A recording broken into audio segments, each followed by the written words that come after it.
नाजरीन, खबर शामिल करते हैं सियालकोट से।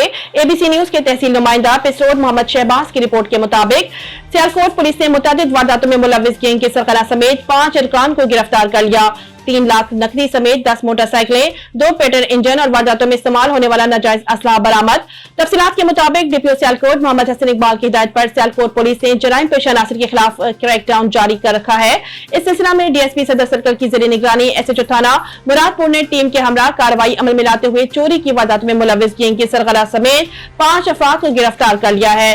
दौरान तफ्तीश मुलजमान के कब्जे से 10 मोटरसाइकिल, 2 पेट्रोल इंजन, 3 लाख रुपए नकदी और वारदातों में इस्तेमाल होने वाला असलहा, नाजायज 3 अदद पिस्टल बरामद कर लिए और तमाम बरामदशुदा माल असल मालकान के हवाले किया गया।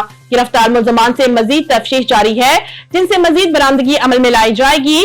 डीपीओ सियालकोट मोहम्मद हसन इकबाल ने पुलिस टीम में शामिल अफसरान और मुलाजमान को तारीफी सर्टिफिकेट और नकद इनाम देने का ऐलान किया है।